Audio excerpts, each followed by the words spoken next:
Commander Jake stood on the bridge of the Earth defense ship Valiant, staring at the screens before him. His hands gripped the edge of the control panel as he watched the alien fleet approach.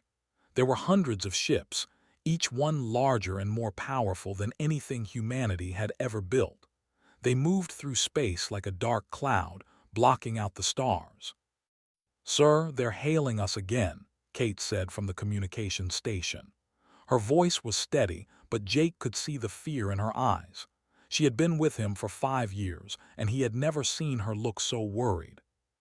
Jake nodded. "Put them through." The screen flickered, and the face of High Commander appeared. The alien had gray skin that looked like stone, with 4 eyes arranged in a square pattern on his face. His mouth was a thin line that never seemed to move when he spoke, as if the words came from somewhere else. "Humans," said, his voice cold and final, "you have received our message. The Sol system belongs to the Dominion by ancient right. You have 3 of your Earth days to evacuate. After that, we will remove you by force." Jake felt his jaw tighten. "Commander, Earth is our home, our only home. We have nowhere else to go. Surely we can negotiate some kind of arrangement. We can share the system, or we can relocate to the outer planets. We don't need to fight." The alien's 4 eyes all focused on Jake at once. It was an unsettling sight. "There is nothing to negotiate. The decision has been made by the 7 species of the Dominion. This system will be ours. Your presence here is illegal. Leave or die." Before Jake could respond, the transmission ended. The screen went dark, showing only the reflection of Jake's tired face staring back at him. "Get me Admiral Hayes," Jake said quietly. At Earth Command Headquarters, Admiral Ben Hayes sat in a room full of military leaders and politicians. They had been arguing for hours about what to do. Some wanted to fight. Others wanted to flee. Most were simply scared. Dr. Amy Collins, the chief and one of Earth's top diplomats, stood at the center of the room. She had spent years studying alien species and trying to make first contact with civilizations beyond Earth. Now that contact had come, but not in the way anyone had hoped. "We need to understand something," Amy said, her voice cutting through the noise in the room. "The Dominion is an alliance of 7 different alien species. They control over 200 star systems. They have technology that is centuries ahead of ours. If we fight them, we will lose. It's not a question of courage or determination. It's simple mathematics." A general named Shaw stood up. He was a big man with gray hair and a face. "So you're saying we should just give up, just hand over our planet and run away like cowards?" Amy met his eyes. "I'm saying we should survive. If we stay and fight, we all die. Every man, woman, and child on Earth will be killed. But if we leave, we live. And as long as we live, there's hope." Admiral Hayes raised his hand and the room fell silent. "Dr. Collins is right. I've seen the analysis from our military strategists. We have 300 ships. They have over 1,000. Our weapons can barely scratch their shields. If we fight, we might destroy a few of their ships, but they will destroy us completely." He paused, looking around the room at the faces of people who had dedicated their lives to protecting Earth. "We evacuate. We load every colony ship we have. We take as many people as we can and we leave." The room erupted in argument again, but Hayes stood firm. The decision was made. Over the next 2 days, Earth became a scene of controlled chaos. Colony ships that had been built for exploration were now loaded with refugees. Families said goodbye to their homes. People packed what little they could carry. The cities were full of crying children and frightened parents. Jake was given command of the military escort fleet. His job was to protect the civilian ships as they left the Sol system. He watched from the bridge as ship after ship launched from Earth's surface, heading for the assembly point beyond the moon. Kate worked without rest, coordinating the evacuation and trying to keep communication lines open. She had family down on Earth, and she didn't know if they would make it onto a ship in time. On the 3rd day, as the last ships were preparing to leave, The Dominion attacked. They didn't wait for the deadline. They didn't give any warning. They simply opened fire on the orbital stations around Earth. Jake watched in horror as the stations exploded, one after another. Thousands of people died in seconds. He wanted to fight back, wanted to make the aliens pay for what they had done, but he had his orders. Protect the civilian ships. Get them out of the system. All ships, this is Commander, he said into the communications channel. Begin jump sequence now. Get out of here. The colony ships began to disappear, jumping into faster-than-light travel and scattering in different directions across the galaxy. The plan was for each ship to head to a different location, to spread out so they couldn't find them all.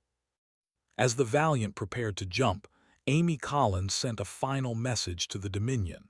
It was broadcast on all frequencies, so everyone could hear it. "You may drive us from our home," she said, her voice shaking with anger and grief. "But you have no idea what you're unleashing. We will adapt, we will survive, and you will regret this day. Humanity does not forget and we do not forgive. This is not the end. This is just the beginning." Then the Valiant jumped, leaving the Sol system behind.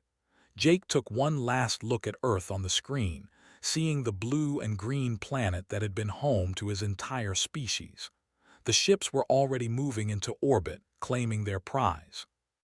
"Set course for the coordinates we were given," Jake said, his voice empty. "Take us as far from here as possible." As the ship traveled through the darkness of space, Jake made a promise to himself. Someday, somehow, humanity would return. And when they did, they would learn what it meant to make an enemy of the human race. Had never seen Earth. He was born on the colony ship during the long journey to Nova Haven, and by the time he was old enough to understand what Earth was, it was just a story his parents told him. A beautiful blue world where water fell from the sky and plants grew everywhere without machines to help them. It sounded like a fairy tale. Now, at 25 years old, stood on the surface of Nova Haven and looked up at the pale sun that barely gave any warmth. The planet was an ice world, cold and harsh, with winds that could freeze a person solid in minutes. But it was home. It was all he had ever known. "We need you at the mining station," a voice said in his earpiece. It was Lisa Grant, the chief engineer. She was 15 years older than and had been one of the children evacuated from Earth. She actually remembered the blue sky and the warm sun. Activated his heated suit and began walking toward the mining complex. The colony had been built underground, carved into the ice and rock of Nova Haven. On the surface, there were only the mining stations and the power generators. Everything else was below, where it was safer and warmer. The mining station was having problems again. The drills kept breaking down in the extreme cold, and they needed the minerals to trade with other colonies. Nova Haven didn't have much, but it had rare metals that other colonies needed for their technology. When arrived, he found Lisa working on one of the large drilling machines. Her hands were covered in grease, and she was cursing under her breath. "What's wrong?" asked. "Everything," Lisa said. "These drills were designed for normal planets, not for a frozen hell like this. We need to redesign them from scratch, but we don't have the materials or the time." Looked at the drill. It was massive, taller than a building, but the cold had made the metal brittle. Cracks ran along the support beams. "What if we used the heating elements from the old colony ship, the ones we salvaged last year?" Lisa stopped and looked at him. "That might work, if we can integrate them into the drill housing, keep the metal warm enough that it doesn't crack." She smiled for the first time that day. "You're smarter than you look." They worked for hours, pulling apart old equipment and building something new. It wasn't pretty, but it worked. That was the story of Nova Haven thought. Nothing was pretty or easy, but they made it work. In another part of the galaxy, on a desert planet called Sandstone, Officer Dan Brooks was dealing with a different kind of problem. Resources were running low, and people were getting desperate. There had been 3 fights in the colony this week alone, and 2 people were in the medical bay with serious injuries. Dan walked through the colony's main corridor, his hand resting on the weapon at his hip. The colony had about 5,000 people, all of them crammed into a series of buildings that protected them from the burning sun and the sandstorms that raged outside. A man named Peter stopped Dan in the hallway. He was thin and angry, his face burned red from working outside. "When are we going to get more water rations? My family is thirsty. My kids are crying at night because they're so thirsty." Dan took a deep breath. He had heard this complaint 100 times. "The water recyclers are working as fast as they can, Peter. We're all on the same rations. Everyone is thirsty." "The council members don't look thirsty," Peter said, his voice rising. "I see them drinking plenty of water. I see them living comfortable while the rest of us suffer." "That's not true, and you know it," Dan said firmly. "The council gets the same rations as everyone else. We're all in this together." Peter looked like he wanted to argue more, but he saw the look on Dan's face and walked away. Dan watched him go, feeling tired. This was the 5th colony he had worked on in 20 years, and they were all the same. Desperate people trying to survive on planets that didn't want them. On a jungle planet called Green Haven, Dr. Karen White was making a discovery that would change everything. She was a geneticist, studying how humans were adapting to the different worlds they had settled on. Karen looked through her microscope at a blood sample from a child who had been born on Green Haven. The planet had air that humans could breathe, but it was full of toxins from the native plants. Most adults got sick if they stayed outside too long, but the children who were born here didn't get sick. Their bodies had adapted. "This is incredible," Karen said to her assistant, a young woman named Bate. "The children's immune systems are completely different from their parents. They're developing resistance to the toxins in just 1 generation." Bate looked at the data on the screen. "So humanity is evolving. We're changing to fit these new worlds." "Exactly," Karen said, "and it's happening fast, much faster than normal evolution should work. I think the stress of living on these extreme planets is accelerating the process." Karen wrote a report about her findings and sent it to every human colony she could contact. The message was clear. Humanity was not dying out in exile. They were becoming stronger, more adaptable. They were learning to survive anywhere. Meanwhile, Lisa Grant on Nova Haven had been working on something else. She and a team of engineers from different colonies had been communicating through secret channels, sharing ideas and designs. They were building new ships, new weapons, new technology that they had never seen. Lisa sat in her workshop late at night, looking at the plans for a new type of engine. It used quantum mechanics in a way that allowed ships to jump in and out of normal space almost instantly. No long charging time, no predictable jump points. A ship with this engine could appear anywhere, attack, and vanish before the enemy could respond. "It's possible," she whispered to herself. "It's actually possible." She sent the designs to the other engineers and waited for their responses. Within a week, 3 other colonies confirmed that they could build prototype engines. The technology worked. Back on Sandstone, Dan Brooks received a message that changed his perspective on everything. It was from something called the Colonial Council, a group that was trying to unite all the scattered human colonies. They were asking for volunteers to help build a new future for humanity. Dan looked at the message for a long time. He thought about Peter and his thirsty children. He thought about all the years of barely surviving, of watching people fight over scraps. Maybe it was time to stop just surviving and start fighting back. He sent his reply, "I'm in." Across the galaxy, on dozens of different worlds, humans were making the same choice. They had spent 50 years learning to survive in places that should have killed them. They had adapted, evolved, and grown stronger. They had developed technology born from necessity and desperation. The Dominion had driven humanity away, thinking they were destroying a weak species. But they had actually created something far more dangerous. They had created a species with nothing to lose and everything to fight for. Stood on the surface of Nova Haven one evening, looking up at the stars. Somewhere out there was Earth, the home he had never seen. His parents had told him stories about it his whole life. They had told him about the day they left, about the aliens who had taken everything from them. Someday, said to the cold wind, we're going back. And when we do, they're going to be very, very sorry. In the darkness of space, humanity was no longer running. They were preparing, and the galaxy had no idea what was coming. President Parker stood in the council chamber on New Terra, looking at the representatives from 43 different human colonies. Each person in the room had traveled for weeks or months to be here. Each one represented thousands of people who had survived 50 years in exile. Now they were together for the first time, and could feel the weight of history on her shoulders. "We are here today to decide our future," said, her voice echoing through the chamber. "For 50 years we have been scattered and alone.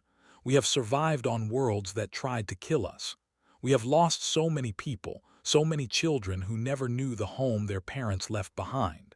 But we survived, and now it's time to decide what we do next." A man from the ice colony of Nova Haven stood up, recognized him as one of the engineering representatives. "We all know why we're here," said. "We're here to talk about going home, about taking back Earth." The room erupted in conversation. Some people cheered, others looked worried, raised her hand, and the room slowly quieted down.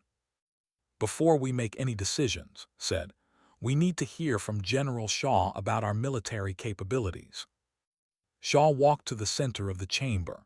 He was older now, gray-haired and from years of fighting to protect the colonies. But his eyes were still sharp, still fierce. 50 years ago we ran because we had no choice," said. "They had 1,000 ships, we had 300. Their weapons were stronger, their shields were better. We would have been slaughtered. But things are different now." Activated a holographic display that showed ship designs and weapons systems. Each colony has been developing technology independently. When we share that technology, when we combine what we've learned, we become something they have never seen before. He pointed to a ship design. "This is the Freedom-class stealth carrier, developed by engineers from 5 different colonies. It can't be detected by normal sensors. It can carry 50 fighter craft and appear anywhere without warning." He showed another design. "These are quantum-fold weapons. They don't just damage ships, they tear holes in space itself. One shot can disable a ship 10 times larger than ours." Stood again. "And the engines. We've developed jump drives that don't need charging time. We can jump in, attack, and jump out before the enemy knows we're there." A woman from the jungle colony of Green Haven stood up. Her name was Dr. Corinne White, and she was famous for her work on human genetics. "We've also adapted physically," she said. "The second-generation colonists can survive in environments that would kill normal humans. We can fight on planets where they can't even land." Nodded. "The point is this, we're not the same species that ran away 50 years ago. We're stronger, we're smarter, and we're angry." Looked around the chamber. "But we need to know more about our enemy. We need to know if they're still as strong as they were. That's why we sent Agent Martinez into space 5 years ago. She should be returning soon with information." 2 days later, a small ship arrived at New Terra. Martinez stepped off the ship looking tired and thin, but her eyes were bright with intelligence. She had spent 5 years living among them, pretending to be a trader from a species they had conquered. In the council chamber gave her report. "The Dominion is falling apart," she said. "The 7 species that make up the Dominion are fighting with each other. They argue about resources, about territory, about who gets to make decisions. They're not united anymore." She pulled up images of military bases. "More importantly, they've become lazy. They rely on automated systems for everything. Their soldiers don't train anymore because they haven't had a real fight in decades. They think they're unbeatable, so they don't prepare for war. Shaw leaned forward. What about their fleet, their ships? They have more ships than they did 50 years ago, said. But the ships are old. They haven't upgraded their technology because they don't think they need to. They're still using the same weapons and shields they had when we left Earth. Felt hope rising in her chest. So they're vulnerable. Very vulnerable, confirmed. But there's more. I found out that some of the species in the Dominion didn't want to attack Earth in the first place. They were forced to go along with it by the dominant species. If we can break the Dominion apart, if we can make those species turn against each other, we won't have to fight all of them. Turner, the tech specialist who had developed the quantum communication network that connected all the colonies, stood up. I can help with that. We can hack their communication systems, send fake messages, make them distrust each other. Looked around the chamber at all the faces watching her. So here's the question we need to answer. Do we go home? Do we risk everything we've built here for a chance to reclaim Earth? Stood again. Earth isn't just a planet. It's the symbol of everything they took from us. Every person in this room has family buried on Earth. Every person here has ancestors who lived and died there for thousands of years. If we don't fight for it, then what was the point of surviving? An older woman from the desert colony of Sandstone stood up. Her name was Helen, and she was one of the few people who had been an adult when they left Earth. My children were born in exile. Were born in exile. I want them to see Earth. I want them to walk on soil that isn't poisoned or frozen or burning. I want them to see rain and feel real sunshine. Whatever it costs, we need to go home. One by one, the representatives stood up and voted. The decision was unanimous. Humanity was going home. Over the next year, the colonies worked together like never before. Ships were built in secret, combining technology from different worlds. Weapons were manufactured. Soldiers were trained. The scattered human civilization became an army. Lisa Grant worked day and night on the new ships. She was older now, her hair gray, but her mind was as sharp as ever.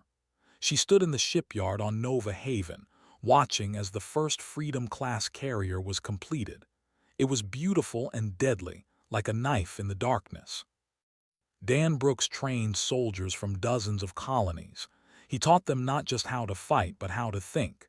They expect us to fight like they do, he told his troops. Big ships against big ships, organized battles in open space. We're not going to do that. We're going to hit them where they don't expect it. We're going to make them afraid. Dr. Corinne White worked on biological weapons and enhancements, not to hurt civilians, but to give human soldiers every advantage they could get. She developed suits that let humans survive in toxic environments. She created medicines that made humans heal faster and fight harder. And through it all, Parker held the coalition together. She made speeches. She settled disputes. She reminded everyone what they were fighting for. Finally, after a year of preparation, the fleet was ready. 300 ships, each one more advanced than anything they had. 20,000 soldiers, trained and ready. And the determination of an entire species that had been driven from their home. Shaw stood on the bridge of the flagship, the Freedom's Call. He looked at the faces of his crew and saw the same fire that burned in his own heart. "It's time," said. "We're going home. And we're going to show what happens when you make an enemy of humanity." The fleet jumped into the darkness, heading toward the Dominion. The war was about to begin. Captain Anderson stood on the bridge of the Freedom's Call, watching the stars through the viewport. Somewhere ahead of them was the first target, a military station in the Outer Rim. It was a supply depot that serviced dozens of warships. Destroying it would be the first message humanity sent to their old enemy. "Status report," said calmly. Lieutenant Torres looked up from her console. She was the best pilot in the fleet, with reflexes faster than anyone had ever seen. "We're approaching the jump point, Captain. The station should be on the other side. Stealth systems are ready." Nodded. All ships, this is Anderson. Remember the plan. We jump in, hit them hard and fast, and jump out before they know what happened. No heroes. No unnecessary risks. We want to send a message, not lose ships. Execute jump in 10 seconds. The countdown began. Felt his stomach tighten as it always did before combat.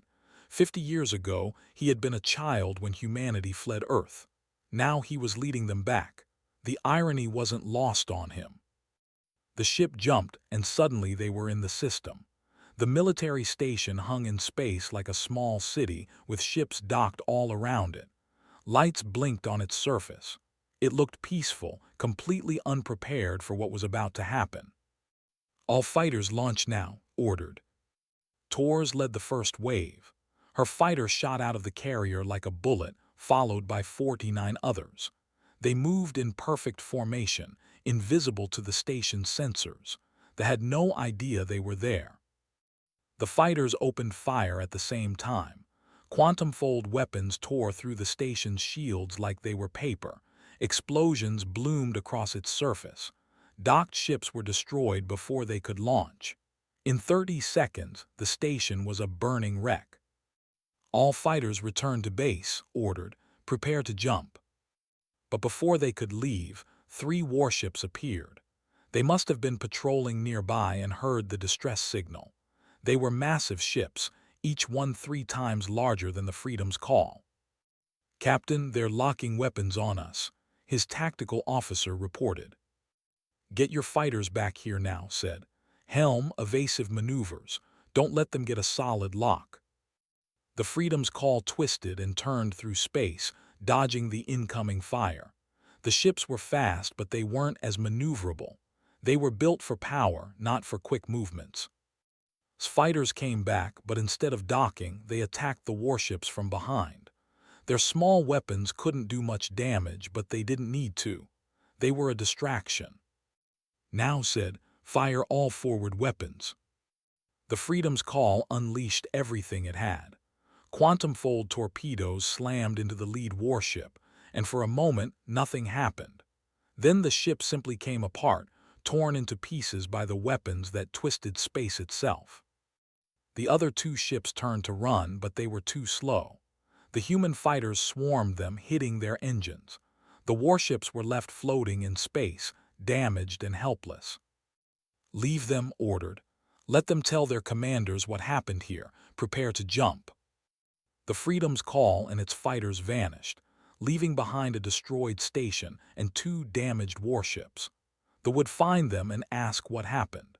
And the survivors would tell stories about human ships that appeared from nowhere and disappeared just as fast.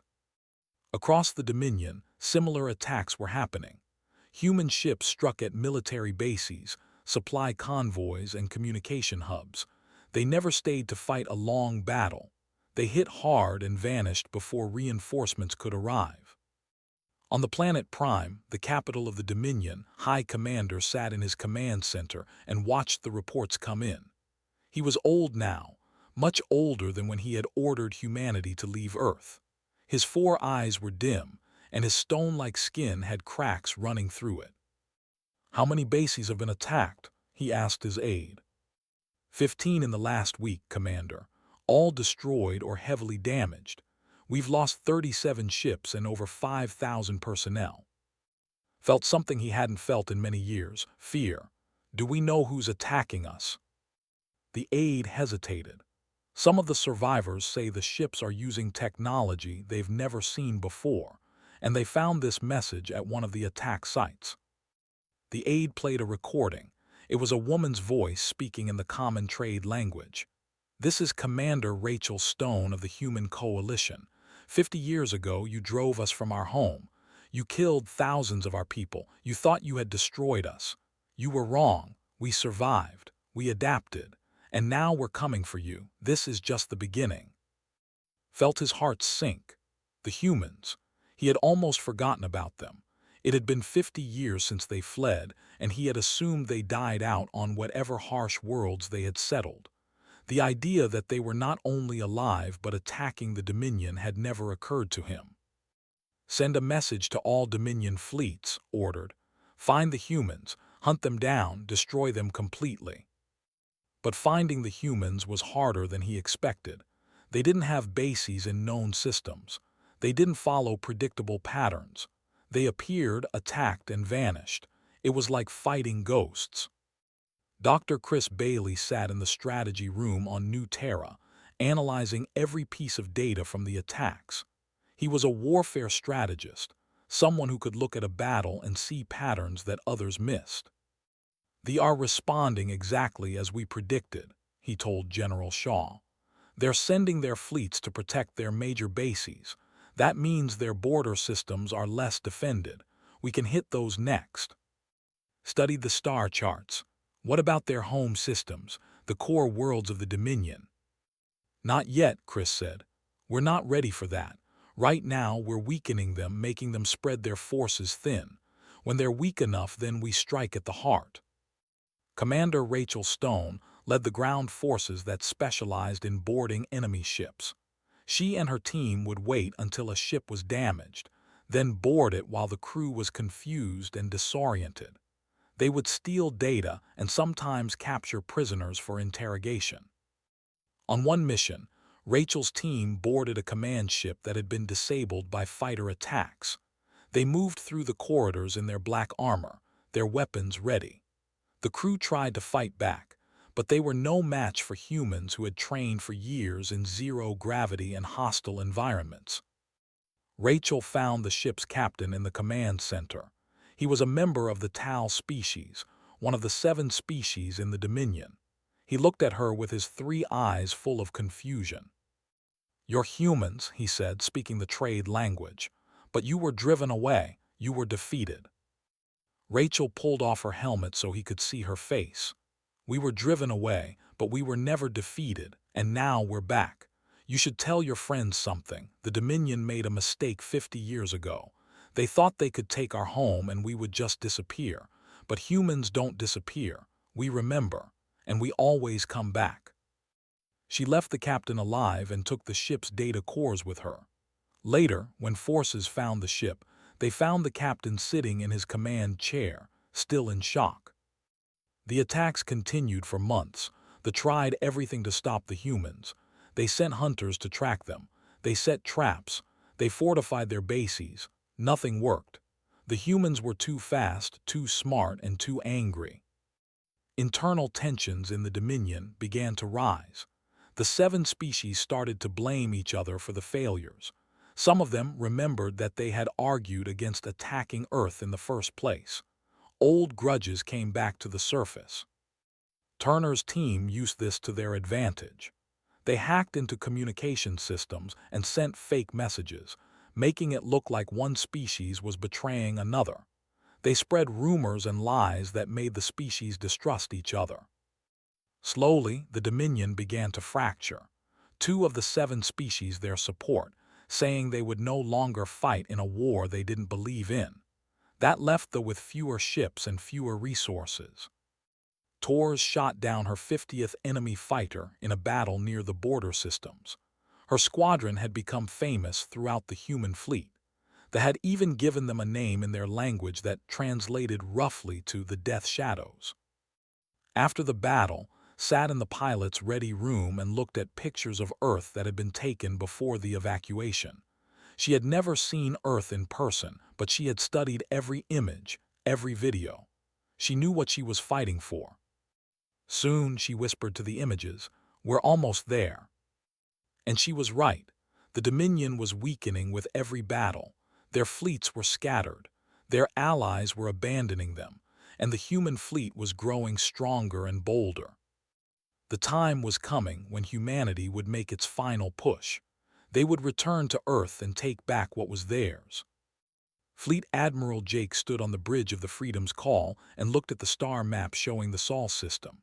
He was 75 years old now, gray and tired, but his eyes still burned with the same fire they had 50 years ago when he watched Earth fall to the... Now he was finally going home. "All fleet commanders, report status," Jake said into the communications channel. One by one, the commanders reported in. The human fleet had grown to 500 ships, each one crewed by people who had never seen Earth but fought for it anyway. They were the children and of the refugees who had fled 50 years ago. Captain Anderson's voice came through. "Strike Group Alpha ready, Admiral. We're prepared to engage the orbital defenses." "Strike Group Beta ready," another commander reported. "We'll handle the reinforcements when they arrive." General Shaw's face appeared on the screen. He was commanding the ground forces from a troop carrier. "Ground teams are ready, Admiral. Once we secure orbit, we're going down to liberate any humans who might still be alive on the surface." Jake took a deep breath. Intelligence reports said they had fortified the Sol system heavily. They knew humanity was coming, and they had gathered every remaining ship they could spare.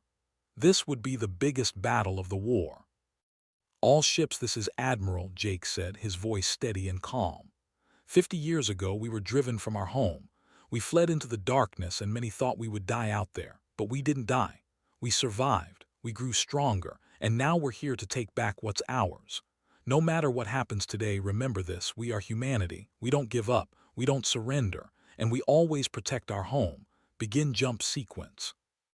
The fleet jumped together, appearing at the edge of the Sol system. Immediately, alarms sounded as sensors detected them. The enemy fleet was waiting near Earth, over 300 ships arranged in defensive formations. "They outnumber us," Anderson noted. "They always have," Jake replied. "But we're not the same people who ran away 50 years ago. Begin the attack." Tors led the first fighter wave. She had been preparing for this moment her entire life. Her squadron dove toward Earth, their ships moving faster than they could track. The orbital defense stations opened fire, but the human fighters dodged the weapons with impossible precision. "All fighters target the defense stations," ordered. "Make a path for the main fleet." The fighters unleashed their quantum-fold weapons, and the defense stations began exploding one by one. The fleet moved to intercept, but they were too slow. The human ships were everywhere at once, striking from multiple directions. The Freedom's Call engaged a battleship that was 3 times its size. The enemy ship fired its main weapons, massive energy beams that could melt a ship in seconds. But Anderson had learned to fight in the darkness between stars, where every move counted. "Helm spin us," ordered. The Freedom's Call rotated on its axis, and the enemy beams passed through empty space. At the same time, fired back, targeting the battleship's engines. The quantum-fold torpedoes struck true, and the battleship began to drift, its power failing. All across the battlefield, similar scenes played out. They had more ships, but the humans had better technology and better tactics. They had spent 50 years learning to fight against impossible odds. This was just another day for them. On Prime, High Commander watched the battle through his command center screens. He could see his fleet being torn apart.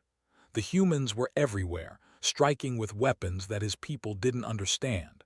This wasn't supposed to happen. The Dominion was supposed to be invincible. "Send all reinforcements to Earth," ordered. "We cannot lose the Sol system. If we lose Earth, the Dominion will fall apart completely." But his aide shook his head. "Commander, we have no more reinforcements. Every ship we have is already there. The other species in the Dominion have withdrawn their fleets. We're alone." Felt the weight of his failure crushing down on him. He had done this. 50 years ago, he had made the decision to drive humanity away. He had thought they were weak, that they would die quietly in exile. He had been so wrong. In orbit around Earth, the battle raged for 3 days. They fought desperately, knowing this was their last stand. But slowly, inevitably, they began to lose. Human ships picked them apart, one by one. Dr. Amy Collins, now an old woman with white hair, sent a message to the command ship. It was time to end this. "High Commander," Amy's voice came through, calm and measured. "I spoke to you 50 years ago before you drove us from Earth. I warned you then that you would regret your actions. Do you remember?" On Prime heard her voice and felt his 4 eyes close in shame. "I remember. We could destroy your remaining ships," Amy continued. "We could hunt down every member of the species and make you extinct. We have the power to do that now, but we're not like you. We don't destroy entire civilizations just because we can. So I'm offering you terms. Withdraw all forces from the Sol system immediately. Return any human prisoners or civilians you may have taken. In exchange, we will allow your ships to leave safely. We will even establish trade agreements and peace treaties. We don't want to exterminate you. We just want our home back." There was a long silence. Then's voice came through, sounding old and defeated. "We accept your terms. The Sol system is yours. We will withdraw." Jake watched as the remaining ships turned and fled, jumping away to other systems. Around Earth, the human fleet cheered. But Jake just felt tired. They had won, but at what cost?